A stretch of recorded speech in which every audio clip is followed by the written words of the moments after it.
ፊልማችን ሲጀምር በህፃናት ማሳደጊያ ድርጅት ውስጥ ያደገችንና ከልጅነቷ ጀምሮ እድሜ ልኳን በሰዎች ስትገፋ ያደገችውን ሊሳ የተባለች ሴት እያሳየን ነው። በልጅነቷ የነበረችበት ማሳደጊያ ድርጅት ውስጥ ትልቅ የእሳት አደጋ ተነስቶ ጭንቅላቷ ላይ ትልቅ የሆነ ጠባሳን ሽሮባት አልፏል። ከዛን ጊዜ ጀምሮም ሊሳ ትልቁ ጠባሳዋን ለመሸፈን አርቲፊሻል ዊግ እየተጠቀመች ነበር ሁሌ የምትንቀሳቀሰው። ሊሳ ራሷ የራሷን መልክ ስለማትወደው ከ10 ዓመታት በላይ ራሷን መስታወት ውስጥ ሳታይ ነበር ያደገችው። ያለባትን ጠባሳ የሚያውቁ አንዳንድ ተማሪዎች አስፈሪዋ ዳኪዬ የሚል ቅጽል ስም ሰጥተዋት በሱ ነበር የሚጠሯት። ሊሳ ያንዴ በማደጎ ድርጅት ውስጥ እሳት ያስነሳውን ሰው ለማወቅ በጣም ነበር የምትጓጓው። እናም አሁን ላይ ሰላማዊ የሆነ ኑሮ ለመኖር ወደ አዲስ ትምህርት ቤት ትገባለች። ነገር ግን ገና ከመግባቷ ያደረገችው ጸጉር ዊግ እንደሆነ ስለሚያስታውቅ አንዳንድ ተማሪዎች ሊያላግጡባት ይሞክራሉ። ሊሳም እዚህ ትምህርት ቤት ውስጥ ተጠቂ እንደምትሆን ገና ካሁኑ ብታረጋግጥም ምርጫ ስለሌላት ቦታዋ ላይ ሄዳ ትቀመጣለች። አንዲት ከዚህ በፊት የምታውቃትንም ሴት ትመለከትና ትኩረቷ በጣም እየተሰረቀ በጣም ትደነግጣለች። እቺም ሴት ሶሂ ትባላለች። በብዙ ተማሪዎች ዘንድ የምትወደድና የብዙ ሰዎችን ትኩረት ማግኘት የምትችል እንዲሁም ቆንጆ በመባል በትምህርት ቤት ውስጥ በጣም የምትታወቅ ሴት ናት። የሚገርመው ያለ ማንገራገር ህይወታቸውን እንኳን መስዋዕት የሚያደርጉላት ያንግና ዩ የተባሉ ጓደኞችም አሏት። እነሱ ተስፋ በሌለው ከሷ ጋር የመሆን ፍቅር ውስጥ ቢሆኑም ነገር ግን ሶሂ ስለነሱ ፍቅር ምንም ግድ አይሰጣትም ነበር። በተቃራኒው ሊዛ አይደለም የሚያፈቅሯት ወንዶች ሊኖሩ በቅጡ እንኳን ደህና ጓደኛ ኖሯት አያውቅም። ሶሂ ያደገችው እጅግ በጣም ባለሀብትና ታዋቂ ከሆኑት ወላጆቿ ጋር ሲሆን በአንድ ወቅት ወላጆቿ የከተማው ምርጥ ቤተሰብ ያላቸው ወላጆች በመባል በከተማው ከንቲባ በአንድ ወቅት ሽልማት ተበርክቶላቸዋል። ነገር ግን በእውነታው ከዚህ ቤተሰብ ጀርባ እጅግ በጣም ብዙ ጉዶች ያሉ ሲሆን አንዱ እንኳን የቤተሰቡ ጉድ ቢወጣ የቤተሰቡን ስም አጥፍቶ በአንድ ቀን ነበር ገደል የሚከታቸው። እናም ሊሳ ክፍል ውስጥ ወዳ ስለ ሶሂ ለረጅም ሰዓት እያሰረሰረች ትቆይና ወደ ሶሂ ሄዳ ጸጉሯን ያሳሰችበትን ስክሪፕቶ ታወጣውና ለምንድነው ግን እንዳላወቅሽኝ ለመሆን እየሞከርሽ ያለሽው ነው ወይስ የእውነትም አላስታወሽኝም ትላታለች። ሶሂም ግራ እየተጋባች ማንሽ እኔ አላወቅኩሽም ስትላት ሊሳ በጣም ትናደድና ምንም ሳትናገር ጥላት ትሄዳለች። ከትምህርት ቤት መልስም ሊሳ ወደ ቤት እየሄደች ሳለ ሁለት ሴት ተማሪዎች ወደ እሷ ይመጡና ጭንቅላቷ ላይ ያለው ጸጉር ፌክ መሆኑ በጣም እንደሚያስታውቅና ከዚህ ፌክ ጸጉር ጀርባ ያለውን እውነታ እንድትነግራቸው እያላገጡባት ጠረኗን በጣም ስለሚሸት ክፍል ውስጥ ከነሱ አጠገብ እንዳትቀመጥ ያስጠነቅቋታል። ሊሳ ግን ምንም አይነት ችግር ስላልፈለገች ምንም ሳትናገር ጥላቸው ትሄዳለች። ማታ ላይም በማሳደጊያ ድርጅት ውስጥ ለእህቷ የቀጣይ ወር የትምህርት ቤት የምትከፍለው ነገር እንደሌላ ስትነግራት እህቷን ማሳደጊያ ድርጅት ውስጥ እንደመኖሯ ምንም ልታደርግላት የምትችለው ነገር እንደሌለ ስትነግራት ሊሳ ህይወት እየተጫወተባት እንደሆነ ተሰምቷት በጣም ሐዘን ይሰማታል። በማግስቱም ወደ ትምህርት ቤት እንደሄደች ሶሂን ትንሽ ብር እንደሚያስፈልጋትና እንድታበድራት ትጠይቃታለች። ሶሂ ግን ልታናገራት እንኳን ፍላጎት ስላልነበራት እያጠናው ስለሆነ እባክሽ ከዚህ ቦታ ሂጂልኝ ትላታለች። ሊሳ በንግግሯ በጣም ትናደድና ካሁን በኋላ ማናቸውም በዚህ ልክ እንዳያንቋሸሿት ታስጠነቅቃታለች። ብዙም ሳይቆይ ግን ያንግ የተባለው የሶሂ ጓደኛ ወደ ሊሳ ይመጣና ፊት ለፊቷ ብር በማስቀመጥ የፈለግሽው ብር ነው አይደል? ካሁን በኋላ ሶሂ አጠገብ እንዲህ ብለሽ እንዳትደርሺ፣ ልታናግሪያት እንኳን እንዳትሞክሪ ብሎ ያስጠነቅቃታል። ሐሳቡ ሊሳ ትፈራኛለች የሚል ቢሆንም ሊሳ ምንም ሳትፈራ ከተቀመጠችበት በመነሳት የሚገርም ቡቲ ታቀምሰዋለች። በተፈጠረው ነገር ሁሉም ተማሪ በጣም ሲደናገጥ ሊሳም የሰጣትን ብር ፊቱ ላይ ተወረወረለትና በንዴት ወደ ሶሂ በመሄድ ለማኝ ይመስልሻለሁ እንዴ? ለአስቸኳይ ጉዳይ ገንዘብ ስላስፈለገኝ እንጂ ያንቺን በወንጀል የመጣና የተጨማለቀ ገንዘብ መቼም አልፈልግም በማለት ሰዎች ለሶሂ ያላቸውን አመለካከት እንዲቀየር አድርጋ በንዴት ከዛ ቦታ ትሄዳለች። ከሰዓት ላይም ሊዛ ትምህርት ቤት ውስጥ ስትንቀሳቀስ ያንግ እየተከታተላት መሆኑን ታስተውልና ጥል እንደፈለገ በማሰብ ቀጥታ ወደ እሱ ሄዳ ምን እንደሚፈልግ ትጠይቀዋለች። እሱ ግን ምንም አይነት ጥል ፈልጎ ሳይሆን ጠዋት ያደረገችው ነገር በጣም እንዳስደመመውና ሊያደንቃት እንደሆነ እየነገራት ከእሷና ከሶሂ ጀርባም እነሱ የማያውቁት ሚስጥር ካለ እንድትነግረው ይጠይቃታል። ነገር ግን ሊሳ ምንም ማውራት ስላልፈለገች ምንም ሳትነግረው ትቀራለች። በማግስቱ ሶሂ ሊሳ ለምን እንደዚህ ልጠላኝ ቻለች በማለት ራሷን እየጠየቀች ግራ በመጋባት ላይ ሳለች በአጋጣሚ ሰው በማይበዛበት ቦታ ከሊሳ ጋር ይገጣጠማሉ። ሊሳም ከዚህ አርቲፊሻል ጸጉሯ ጀርባ ያለውን እውነታ ልትነግራት ስለፈለገች ሶሂ ፊት ለፊት ዊጋውን በማውለቅ እስከ ዛሬ አብሯት የኖረውንና ሕይወቷን ያበላሸውን ጠባሳ ታሳያታለች። ሶሂ በድንጋጤ እየፈዘዘች እምታየውን ማመን ራሱ አቅቷታል። ሊሳ እንባ እየተናነቃት ብታወራም የምታወጣቸው ቃላቶች ልክ እንደ ስለታማ ቢላ ነበሩ። ያኔ እሳት ውስጥ ጥለሽኝ ሮጠሽ ባይሆን ኖሮ ዛሬ ሕይወቴ እንደዚህ ባልተበላሸም ስትላት ሶሂ የምትለው ነገር እየጠፋት ማልቀስ ትጀምራለች። በዚህ ሰዓት ታሪኩ ዓመታትን ወደ ኋላ ተመልሶ የእነዚህ ልጆች ሕይወት ያሳየናል። እነዚህ ሁለት ሴቶች በልጅነታቸው በማደጎ ድርጅት ውስጥ አብረው ያደጉ በጣም የሚዋደዱ ጓደኛ ማቾች ናቸው። እስከ 8 ዓመታቸው እንደ እህትማሞች እየተያዩ ነበር በማደጎ ድርጅት ውስጥ አብረው ያደጉት። በድንገት ግን አንድ ቀን በድርጅት ውስጥ ትልቅ የሆነ የእሳት አደጋ ተነስቶ ሁሉም ሕፃናት ከእሳቱ ሲያመልጡ ሊሳ ፍርስራሽ ወድቆባት እዛው በመቅረት ለእርዳታ ትጮኻለች። ወደ ሆስፒታልም ተወስዳ ካገገመች በኋላ የሆኑ ሰዎች ወደ ድርጅቱ መጥተው ሊሳ በነበረባት ጠባሳ ምክንያት ሳይመርጧት ቀርተው ሶሂን ብቻ በማደጎነት ሊያሳድጓት ይወስዷታል። በዚህ ሰዓት ነገሩ ለብዙዎች ግልጽ አልሆነም እንጂ ከተነሳው እሳት ጀርባ ከሶሂ ጋር የሚገናኝ የሆነ ነገር አለ። ሊሳም በእሳቱ ምክንያት ላዩ ላይ በቀረው ጠባሳ ምክንያት እጅግ ብዙ ሰዎች ሰድበዋታል፣ ብዙዎች አውሬ ብለዋታል፣ ብዙዎችም አንቋሸዋታል።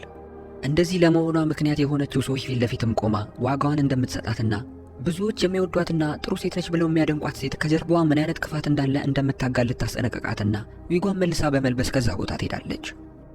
በማግስቱም ሊሳ የትምህርት ቤቱ ጣሪያ ላይ በመሆን ሶሂን እንዴት እንደምትበቀላት እያሰበች ሳለ ሁለት ሴቶች ወደ እሷ ይመጣሉ። እያሾፉባትም እስቲ ከዚህ ጸጉርሽ ጀርባ ያለውን እውነታ አሳይም በማለት ሲያላግጡባት ሊሳ በጣም ትናደድና መነሳት እንኳን እስኪያቅታቸው ጥፍጥፍ አድርጋ ታስቀምጣቸዋለች። እናም እነዚህ ሴቶች አመሻሽ ላይ ሊሳ ወደ ቤት የምትሄድበትን ሰዓት ጠብቀው ዱርዬ የቀጥሩባትና ሊሳን ክፉኛ ያስደበድቧታል። ሴቶቹም ተደርበው አንዴ ከግድግዳ ጋር እያጋጩ አሊያም መሬት ላይ አስተኝተው እየረገጧት ሊሳን ክፉኛ ያሰቃዩታል። ነገር ግን ሳያስቡት ያንግ ኬት መጣ ሳይባል ከጀርባቸው ይመጣና ሰዎቹን ያስቆማቸዋል። የማርሻል አርት ችሎታውንም በመጠቀም ቅጥቅጥ አድርጎ መሬት ላይ ሲያስተኛቸው ሴቶቹም ከዛ አካባቢ እየሮጡ ይጠፋሉ። ወደ ሊሳም ሄዶ ከወደቀችበት ሲያስነሳት ሊሳ በሕይወቷ ለመጀመሪያ ጊዜ ከሷ ጎን የሚቆምላት ሰው በማግኘቷ እየደነገጠችን በጣም ደስ እያላት ከሱ ጋር ተነስታ ከዛ አካባቢ እየሮጡ ይጠፋሉ። እቤት እስክትገባ እንኳን ስለሱ ማሰብ ማቆም ያልቻለች ሲሆን የምትወደውን የአንገት ሐብሏን ለሱ ለመስጠትና ፍቅሯን ለመግለጽም እያሰበች ነበር። ነገር ግን አንድ ቀን ያንግ ከጓደኛው ጋር በመሆን እሱ የሚወዳት ሶሂን እንደሆነና ሊሳ ማለት ለሱ አንድ አስቀያሚ የሆነች ዳክዬ እንደሆነች በመናገር ሲዘባበት ትሰማዋለች።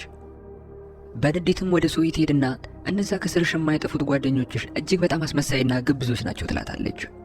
የበቀል እንቅስቃሴዋንም ትቀጥልና ከሰዓት ላይ ወደና ያንግ ቤት ትሄዳለች።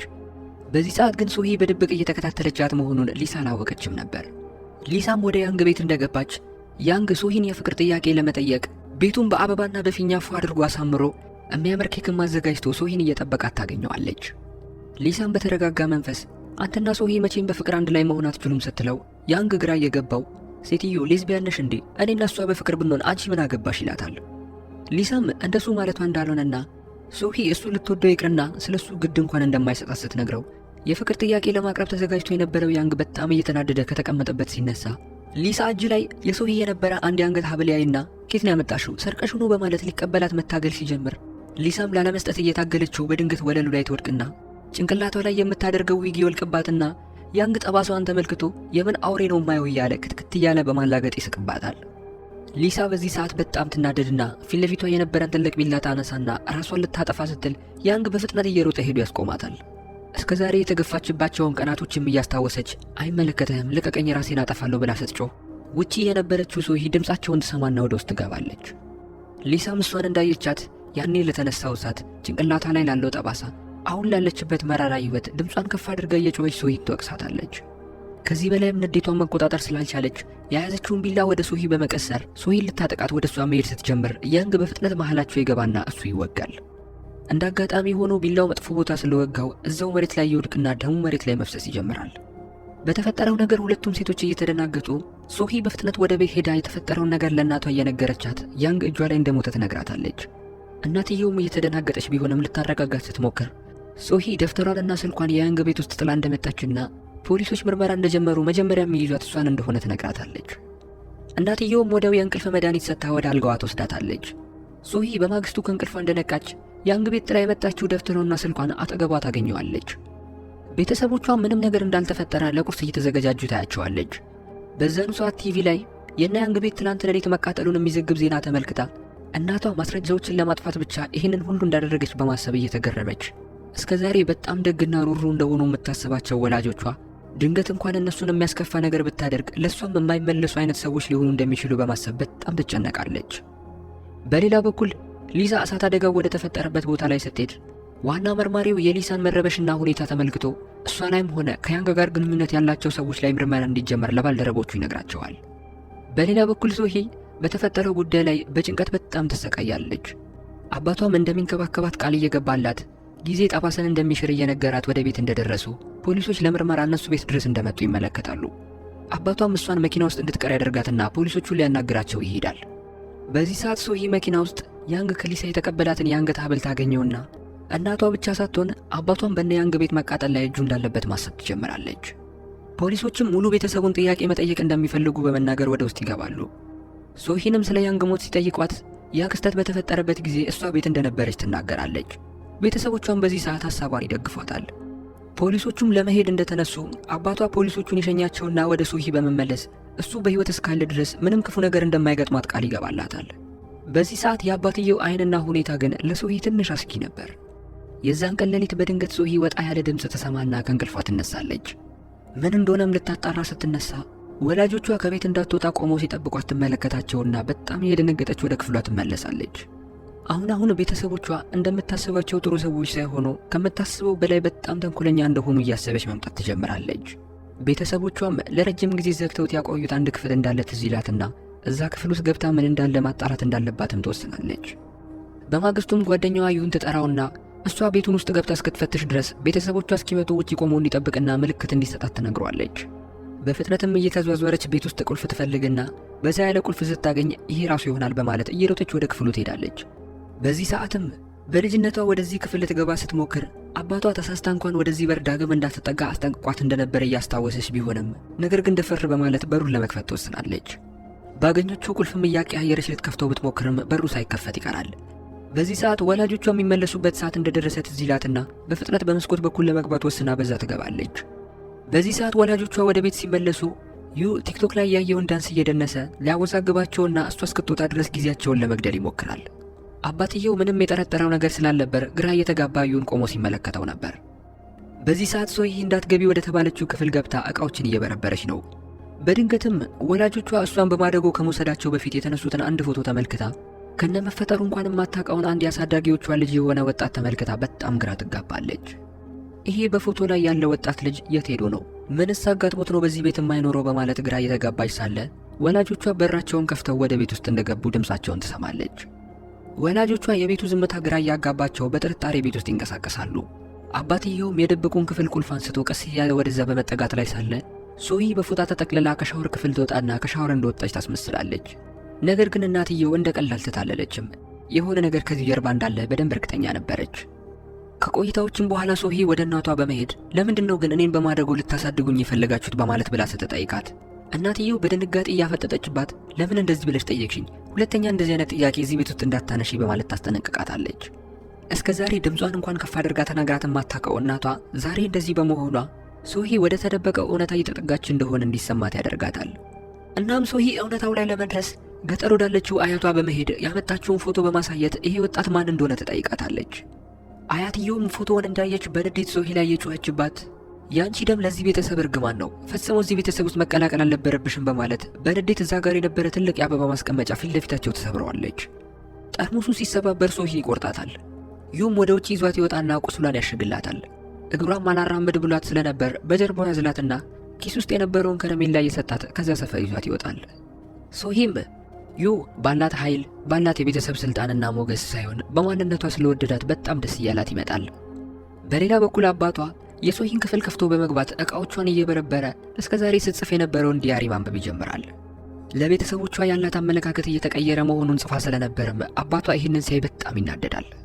ቀናቶች እያለፉ ሄደው ፖሊሶች ሶሂን በያንግ ሞት ላይ የመጀመሪያ ተጠርጣሪ ያደርጓታል። እሷም የምታማክረው ብቸኛ ሰው ዩ ስለነበር ያለውን እውነታና ያንግ የሞተው ሊሳ እሷን ልትገላት ስትሞክር በነበር አጋጣሚ እንደሆነ ትነግረዋለች። ዩ በሰማው ነገር በጣም ቢደነግጥም የነገረችውን ነገር ለማንም እንደማይናገር ቃል ይገባላታል።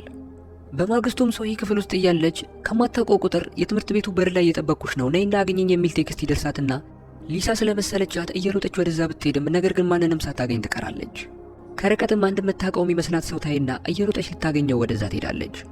ልክ ግን አስፓልቱን በመሻገር ላይ ሳለች አንድ በጣም በፍጥነት እየሄደ የነበረ መኪና ወደ እሷ ሲመጣ ዩ ከየት መጣ ሳይባል ከኋላዋ መጥቶ ይገፈትራትና ራሱን ለመኪናው ሰጥቶ እሱ በመኪናው ይገጫል።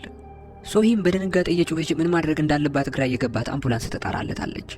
ወደ ሆስፒታልም ተወስዶ እየታከመ ሲሆን ይህ አደጋ የተፈጠረው ሆን ተብሎ ሊሆን ስለሚችል በጣም ትጨነቃለች። አባቷም ወደ ሆስፒታሉ መጥቶ ጠዋት ላይ ጥቁር መኪና ተከራይቶ እንደነበርና ሌቦች እንደሰረቁት ሲናገር ሶሂ ትክክለኛ መረጃ ባይኖራትም አባቷ እሷ ላይ ጥቃት ሊያደርስ እንደሆነ ማሰብ ትጀምራለች። ወደ ቤትም እንደተመለሱ አባቷ ቀጥታ ወደ ሶሂ ክፍል በመሄድ ዕቃዎቿን እያዘበራረቀ ከዛ ክፍል የሰረቅሽውን ፎቶ የት ነው የደበቅሽው በማለት በጣም ይጮህባታል። በሕይወቱ እንደሷ አይነት የተረገመች ልጅ አይቶ እንደማያውቅና የቤተሰቡን ስም ማትመጥን አይነት ልጅ እንደሆነች ሲናገራት ሶሂ በድንጋጤና በጭንቀት ስሜት እንደዚህ የምታደርገውን ነገር ለፖሊስ እናገራለሁ ብላ ልታስፈራራው ስትሞክር አባትየው ረጋ ባለ ስሜት እንደዛ የምታደርጊ ከሆነ እኔው ራሴ እገልሻለሁ በማለት ያስጠነቅቃታል። ሶሂም የዚህን ጉዳይ መጨረሻ ለማወቅ ፖሊሱን ታገኘውና ፎቶ ላይ ያለው ልጅ ማን እንደሆነ የሚያውቅ ከሆነ ትጠይቀዋለች። ፖሊሱም ልጁ የአሳዳጊዎቿ ትክክለኛ ልጅ እንደሆነና ከብዙ ዓመታት በፊት በድንገት በተነሳ የእሳት አደጋ ሕይወቱ እንዳለፈ ይነግራታል። ነገሩ ለሶሂ በትንሹም ቢሆን እየተገለጹላት ነው። እናም ፖሊሱ አሳዳጊዎቿ እሷን በማደጎ የወሰዱበት ምክንያት እውነትም ከልባቸው ወደዋት ሳይሆን የገዛ ልጃቸው ስለሞተና የቤተሰቡን ክብርና ስም ለማስጠበቅ ሲሉ ብቻ እንደሆነ ይነግራታል። ማታ ላይ ሶሂ ወደ ቤት እንደገባች ቤተሰቦቿ በደንብ እሷን ለመቆጣጠር ሲሉ ከቤት እንዳትወጣ አድርጓት ክትትል ያበዙባታል። በድንገትም ሶሂ ወደ ኪችን ስትሄድ ወላጆቿ የለውዝ ቅቤ እንደገዙ ታያለች። እሷ ደግሞ የለውዝ ቅቤ አለርጂ ስላለባት በዚህ መርዘው ሊገሏት እንደሆነ በጣም ትጠራጠራለች። እየፈራችም ወደ ክፍሏ እንደገባች እናቷ የሰራችላትን ሾርባ ይዛ መታ ሳይቀዘቅዝ ጠጪ በማለት ታጣድፋት ጀመር። ሶሂ የለውዝ ቅቤ ያለው ብላ ስለፈራች አልበላም ትላታለች። እናትየውም ትንሽ ብቻ ቅመሽ እያለች ስትጨቀጭቃት ሶሂ በንዴት ከእጇ ላይ ትገፈትረውና እየሮጠች ከቤት ትወጣለች። ኃይለኛ ዝናብ እየዘነበ ሲሆን ሶሂ ወዴት እንደምትሄድ ሳታቅ ዝም ብላ አስፓልቱ ላይ እየሮጠች በድንገት የሚከታተላት የሆነ ጥቁር የለበሰ ሰው እንዳለ ታስተውላለች። ወዴትም እንደምትሄድ ሳታቅ እየፈራች ጉዞዋን ስትቀጥል በፍጥነት ላይ የነበረ አንድ መኪና ክፉኛ ይገጫታል። በአደጋው በጣም ሲሆን የተጎዳችው በሞትና በሕይወት መካከል ሆና ወደ ሆስፒታል ትወሰዳለች። ሆስፒታል ውስጥ ሆና በቅዠት እናቷ ስታንቃት እያየች ብትጨነቅም ከቅዠቷ እንደባነነች ግን እዛ ቦታ የነበረው ይሁ እንደሆነ ትመለከታለች። ሁኔታዋም አስፈሪ ስለነበር ዶክተሮች በፍጥነት ወደ እሷ ይመጣሉ። እሷም ሊገሉኝ ነበር በማለት በተደጋጋሚ ስትናገር ፖሊሱ ሰምቷት ማነው እንደዚህ ያደረገሽ? ምንድነው ያለውን እውነታ ንገሪኝ በማለት በተደጋጋሚ ይጨቀጭቃታል። ምንም ከመናገሯ በፊት ግን አባቷ ወደዛ ክፍል ገብቶ በሚያስፈራ አይን ሲመለከታት ታይና ምንም አይነት ነገር ከመናገር ትቆጠባለች። ሌሊቱን ሙሉ እየቃዠችም ሊሳ ፊት ለፊቷ እሳት ውስጥ ቆማ ጭንቅላቷ ላይ የምታደርገውን ዊግ እያወለቀች ስትጮህባት በህልሟ ትመለከታለች። በማግስቱ ጠዋት ከእንቅልፏ እንደተነሳች አንድ ያልጠበቀችውን ዜና ትሰማለች። ማታ የተፈጠረው አደጋ በድንገት ሳይሆን የሆነ ሰው ሆን ብሎ ወደ መኪናው እንደገፈተራት የመንገድ ዳር ካሜራዎች ያሳያሉ። ፖሊሶችም የመጀመሪያ ተጠርጣሪ ያደረጉት አባቷን ስለነበር ሰው በማገት ቤት በማቃጠል እንዲሁም ሆን ብሎ ሰዎችን አደጋ ላይ በመጣል በሚል ወንጀል ወደ እስር ቤት ይዘው ትሄዳሉ። አባትየውም በምርመራ እስር ቤት ውስጥ እያለ ሶሂ አሁንም ሌላ ነገር ያጋጥማታል። ክፍሏ ውስጥ እያለች የሆነ ሰው የክፍሏን መስታወት በድንጋይ ወርውሮ ሲሰብረው ታያለች። አጠራጣሪ የሆነ ድምፅም ሰምታ ስለነበር በፍጥነት ልታመልጥ ስትል የሆነ ጥቁር የለበሰ ሰው ከርቀት ወደ እሷ እየመጣ እንደሆነ ታያለች።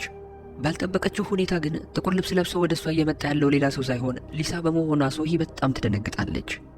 ሊሳም ትልቅዬ ጩቤ በእጇ ይዛ በሚያስፈራ ፈገግታ ወደ እሷ እየተጠጋች አሁን ያንቺ ተራ ነው፣ እስከ ዛሬ ሲሰማኝ የነበረውን ህመም የምትቀምሽበት ሰዓት ደርሷል ትላታለች። ሶሂ ከጓደኝነት በዘለለ እንደ እህትማሞች የሚተያዩት ሁለት ሴቶች ዛሬ ላይ እንደዚህ አይነት ደረጃ በመድረሳቸው በጣም እየገረማት ድርቅ ብላ ቀርታለች። ሊሳም በንዴት ሄዳ ሶሂን ተጠፈጥፋትና ወደ ቤት አስገብታ ከወንበር ጋር ግጥም አድርጋ ታስራታለች። በአካባቢው ማንም እንዳላያት እርግጠኛ ከሆነችም በኋላ ሶሂን ያሰረችባት ክፍል ውስጥ ጋዝ ማርከፍከፍ ትጀምራለች። በዚህ ሰዓት ትዕይንቱ ወደ ኋላ ተመልሶ ያንግ ተወግቶ በተኛበት ቦታ ላይ የሶሂ እናት የሶሂን ስልክ ልታመጣ የሄደችበትን ትዕይንት ያሳየናል። የሶሂ እናትም ወደዛ ስትደርስ ያንግ እስካሁን በሕይወት ነበር። ማለትም ሶሂና ሊሳ እጅ ላይ አልነበረም የሞተው። የሶሂም እናት እሳት ማስነሳትም ሆነ ሌላ ምንም አይነት ነገር ሳታደርግ የሶሂን ደብተርና ስልክ ብቻ አንስታ ከዛ ቤት ውልቅ ብላ ትወጣለች። እናትየው እንደወጣች ግን የሆነ ሰው ወደዛ ቤት እንደገባና ለተነሳውም እሳት ተጠያቂ ሊሆን የሚችል የሆነ ሰው እንዳለ ያሳየናል። ሶሂ በዚህ ሰዓት በሚያሳዝን ድምፅ እንደ ድሮ ጓደኛ ማቾች መሆን እንችላለን፣ ፈልጌ ያደረግኩት ምንም አይነት ነገር ስለሌለ እባክሽ ይቅርታ አድርግልኝ ብላ ትለምናታለች። ሁኔታው አሳዝኗት ሊሳ ትንሽ ታቅማማለች። በዚህ ሰዓት ሁለቱም ባልጠበቁበት ሁኔታ የሆነ ሰው ወደዛ መጥቶ ቆሞ ያያቸዋል።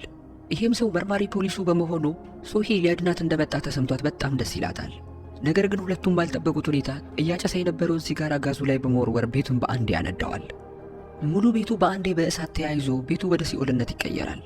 በሚያሳዝን ሁኔታ ይሄ ሰው እነሱ እንደጠበቁት መርማሪ ፖሊሱ አልነበረም። ሁለቱም ሴቶች ራሳቸውን ለማዳን እየተጣጣሩ ከዛ ቤት ሲወጡ ሰውየው ወደ እሳቱ እንዲመለሱ ጩቤ አውጥቶ ይደቅንባቸዋል። ሰውየውም ሊሳን ለማስፈራራት ሲሞክር ሶሂ ከጀርባ ሄዳ ልትይዘው ትሞክራለች። ነገር ግን ብዙ ሳትታገለው ሰውየው አሽቀንጥሮ ይወረውራታል። በሚገርም ሁኔታ ይህ ሰው ትክክለኛ ፖሊስ ሳይሆን ራሱን እንደ ፖሊስ እያስመሰለና እያጭበረበረ የነበረ ሰው ነው። በዚህ ሰዓት ትክክለኛው ፖሊስ ወደዛ ቦታ ይመጣና ሰውየው ላይ ሽጉጥ ይደቅንበታል። በዚህ ሰዓት ነገሮች መፍትሄ ያገኙ ይመስል ነበር። ነገር ግን ሰውየው ፖሊሱን አንቆ ሽጉጡን ይቀበለውና እያንዳንዳቸው ላይ የደቀነ ዛሬ ማናቸውም ከዚህ ቤት እንደማይወጡ ይነግራቸዋል። በሚገርም ሁኔታ ይሄ ሰው ሌላ ማንም ሳይሆን የሶሂ ትክክለኛ ወላጅ አባት ነበር። ከዓመታት በፊት የሶሂ እናት ሶሂን በመውለድ ላይ ሲሆን የሞተችው የሶሂ አባት ሳይፈልግ የብዙ ሰዎች ባለዕዳና ቁማርተኛ ዱርዬ ሰው ይሆናል። ልጁ ሶሂን ለማሳደግ እንዲረዳው ዘንድም አደጋ የደረሰባቸው በማስመሰል የኢንሹራንስ ገንዘብ ለማጭበርበር ይሞክራል። ነገር ግን ፖሊሶች እያጭበረበረ መሆኑን አውቀው ወዲያው ነበር ወደ እስር ቤት የከተቱት። ክስ የከፈተበትን ፖሊስ በሚገርም ሁኔታ የሶሂ የአሁኑ የእንጀራ አባት ነበር። እናም የሶሂ አባት ከእስር ቤት እንደተፈታ ያሳሰረኝን ፖሊስ በቀለዋለሁ በማለት አንዳንድ ተንኮሎችን ማቀድ ይጀምራል።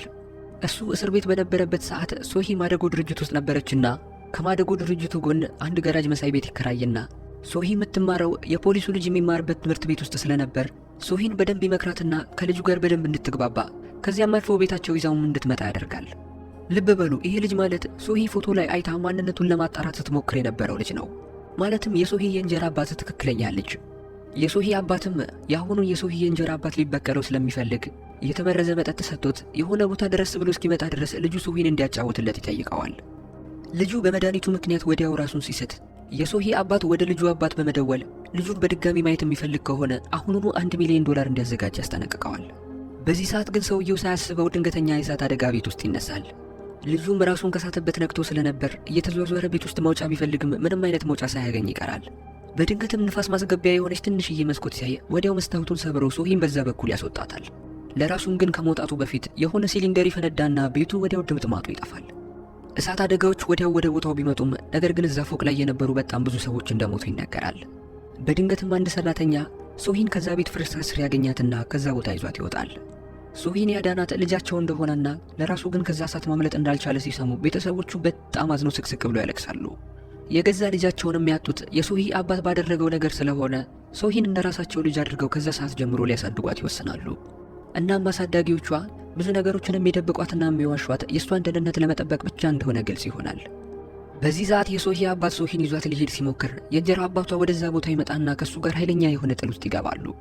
እየተደባደቡም ተገፈታትረው ወደ ወንዝ ሲገቡ ሶሂ በድንጋጤ ድርቅ ብላ ትቀራለች። እናቷም ወደ እሷ ትመጣና ምንም ነገር ቢፈጠር አንቺ ማለት ካሁን በኋላ ልጃችን ነሽ፣ ምንም አይነት ክፉ ነገር እንዲደርስብሽ አንፈልግም ትላታለች። ያኔም በእሳት አደጋው ወቅት ሊሳ የሆነ ክፍል ውስጥ ስለነበረች ትልቅ የሆነ የእሳት አደጋ ደርሶባታል። በሚገርም ሁኔታ የእንጀራ አባቷ ከወደቀበት ወንዝ ውስጥ ተርፎ መውጣት ይችላል። ቀናቶችም እያለፉ ሄደው ሶሂ ከደረሰባት ትልቅ የስነልቦና ጫና እያገገመች ትመጣለች። ይሁም ሶሂን በቻለው መጠን ሊንከባከባት እየሞከረ ጓደኝነታቸው በጣም እየጠነከረ ይመጣል። ዕቃ እንኳን ለመግዛት የሚወጡት አንድ ላይ ሲሆን ሁለቱም የልብ ጓደኛ ማቾች ተደራርገዋል። ይሁ ግን ፍቅሩን ከዚህ በላይ ደብቆ መቆየት አልፈለገምና ከረጅም ጊዜ ጀምሮ በጣም እንደሚያፈቅራትና የአርክቴክት ተማሪ እንደመሆኑ ወደፊት አብረው ሊኖሩ የሚችሉበትን ቤት እያሰራም እንደሆነ ይነግራታል። ሶሂም በጥያቄው እየተገረመች እሺም እምቢ ሳትለው ወደ ቤት መሄድ አለብኝ ብላ ተሰናብተው ትሄዳለች። ወደ ቤትም እንደሄደች በእሳት የተቃጠለውን ቤታቸውን ማጽዳት ትጀምራለች። ወላጆቿም ወደ ቤት እንደተመለሱ መልካም ልደት የሚል ጽሑፍ ያለበት ኬክ አዘጋጅታ እየጠበቀቻቸው መሆኑን ያስተውላሉ። በሚገርም ሁኔታ ሶሂ ያኔ ከእሳቱ ያስመለጣት ልጃቸው ዛሬ በሕይወት ኖሮ ልደቱ እንደሚሆን ታስታውሳቸዋለች። እሷ በሕይወት ባትኖርና ወደ ልጃቸው ሕይወት ባትመጣ ኖሮ ዛሬ ልጃቸው ልደቱን ከነሱ ጋር ያከብር እንደነበርና ለተፈጠረው ነገር በጣም ይቅርታ ተጠይቃቸዋለች። እናትየውም በዚህ ሰዓት አንቺን ከሱ ለይተን የምናይበት ምንም አይነት ሁኔታ የለም፣ መሃላችን ያለው ቤተሰብነት በምንም የማይበገር ስለሆነ እንዴት ብለሽ እንዳትጨነቂ ትላታለች። ደስታቸውንም ለማጣጣም ወደ ጠረጴዛው ሄደው ኬካቸውን እየበሉ መጠጣቸውንም ይጠጣሉ። በዚህ ሰዓት ግን ያልተጠበቀ አንድ ትልቅ ነገር ይፈጠራል። ወላጆቿ የጠጡት መጠጥ የተመረዘ ስለነበረ ወዲያው ነበር ራሳቸውን ስተው የወደቁት። መጠጡንም የመረዘችው ሶሂ ሳትሆን የገዛ ወላጅ አባቷ ነበር። ሶሂ በድንጋጤ ድርቅ ብላ ስትቀር አባቷም ሕይወትን እንደ አዲስ ከሱ ጋር እያጣጣሙ መኖር እንደሚችሉና አሁን የሚያስፈልጋቸው ገንዘብ ብቻ እንደሆነ እየነገራት የሰዎቹን ገንዘብ ለመውሰድ ወደ ካዝናቸው ይሄዳል። አባትየው ግን ካዝናውን መክፈት ሲያቅተው ሶሂም የካዝናው ፓስወርድ የልደቷ ቀን እንደሆነ ትነግረዋለች። አባትየውም ደጋግሞ ቢሞክረውም ፓስወርዱን መክፈት ያቅተዋል። ተስፋ ሳይቆርጥ ደጋግሞ እየሞከረ ፓስወርዱን መክፈት ሲያቅተው የልጄን የልደት ቀን እንኳን ማስታወስ ማልችል ምን አይነት የተረገምኩ አባት ነኝ በማለት ራሱን እየረገመ በንዴት መጠጣት ይጀምራል። ሶሂም ፓስወርዱን ነግራው ልክ ካዝናውን ከፍቶ ደስታውን አጣጥሞ ሳይጨርስ የሰጠችው መጠጥ የተመረዘ ነበርና እዛው ጋር እየተንፈራፈረ ለእርዳታ መጮህ ይጀምራል። ሶሂም አባቷ አባትነት የማይገባው ሰው ስለነበር መሬት ላይ ተንፈራፍሮ ራሱን ስቶ እስኪወርቅ ድረስ ዝም ብላ ታየዋለች። ሶሂም ራሳቸውን ስተው ወዳሉት አሳዳጊዎቿ ትሄድና እኔም ይህንን የተመረዘ መጠጥ በጠጣና ሁሉ ነገር እዚህ ጋር ቢጠናቀቅ ይሻላል በማለት መጠጡን አንስታ ልክ ልትጠጣው ስትል እናትየው ከወደቀችበት በመነሳት መጠጡን ወዲያው ታስጥላታለች። አባትየውም በመነሳት በሕይወት እስካለው ድረስ ሁሌም ጠብቅሻለሁ ብዬሻል ነበር በማለት ሶስቱም ይተቃቀፋሉ። በዚህ ሰዓት ፖሊስ እየሮጠ ወደ ቤቱ ሲገባ ሁሉም ሰዎች መሬት ላይ ተዘርረዋል። ሶሂ በቅዠት እየታያት እንጂ አሳዳጊዎቿ ከወደቁበት አልተነሱም ነበር። ይህ ሁሉ ነገር ከተፈጠረ ከ3 ዓመታት በኋላ ሶሂን ጨምሮ የሶሂ አሳዳጊዎች በህይወት መትረፍ ችለው፣ ነገር ግን ሶሂ ከዚህ በላይ ችግር ልትሆንባቸው ስላልፈለገች አሳዳጊዎቿን ጥላ ከቤት እንደጠፋች ይታያል። ወላጆቿም ይሁን ወደ ቤት ተመልሳ እንድትመጣ አድርጋት በማለት ሁሌ ስለሚለምኑት ዩ ሁልጊዜ በቻለው መጠን ኦንላይን ላይ ወደ ቤት ተመልሰሽ ነይ፣ ወላጆችሽ በጣም ናፍቀውሻል በማለት ቴክስት ያደርግላት ነበር። ነገር ግን ሶሂ አንድ ቀንም ቴክስቱን መልሳለት አታውቅም። ሊሳ እሳት ለማስነሳት ሞክራ ስለነበር ታስራ ከነበረበት እስር ቤት ትለቀቃለች። ዩም ያንን ሁሉ ነገር ለማድረግ የተገፋፋሽው የደረሰብሽ መገፋት ወደዛ ነገር እንድትገፋፊ አድርጎሽ ስለሆነ በደንብ እረዳሻለሁ። አንቺም ስላደረግሽው እኔም ስላደረግኩት ነገር በይቅርታ መተላለፍ አለብን በማለት አቅፎ ይቅርታ ይጠይቃታል። ዩና ሊሳ አንድ ላይ ጊዜን በማሳለፍ ጥሩ ጓደኝነትን እየመሰረቱ ሲሆን እነሱ ብቻ ሳይሆኑ የሶሂ አሳዳጊዎችም ሳይቀር በሶሂ መጥፋት በጣም ልባቸው ተሰብሯል። ወላጆቿ ሁሌ ማታ ማታ ልትመጣ ትችላለች በማለት የእራት ሳህን አዘጋጅተው ነበር የሚጠብቋት። አንድ ቀን በአጋጣሚ ሶሂ በቤታቸው በኩል ስታልፍ አባቷ በመስኮት ይመለከታትና እየሮጠ ወደ ውጪ በመውጣት ይከተላታል። አሳዳጊዎቿም ያዩትን ማመን እያቃታቸው እባክሽ ልጃችን ወደ ቤት ተመለሺ፣ የምንጎዳው አንቺን ካጣን ስለሆነ እባክሽ የምታዝኝልን ከሆነ አሁኑኑ ወደ ቤት ተመለሺ ብሎ ይለምናታል።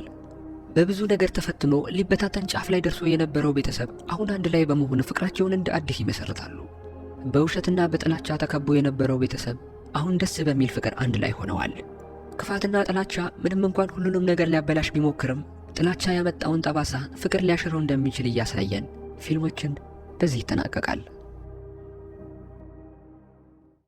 ቤተሰቦች ፊልሙን እንደወደዳችሁትና አሪፍ ቆይታ እንደነበረን ተስፋ አደርጋለሁ። ያላችሁን ሐሳብና አስተያየት በኮሜንት እያስቀመጣችሁልኝ፣ አዳዲሶች ቻናሉን ሰብስክራይብ፣ ይህንን ቪዲዮ ሁላችሁም ላይክ እያደረጋችሁት በቀጣይ በሌላ በምርጥ ፊልም እስከምንገናኝ ቸር ቆዩልኝ።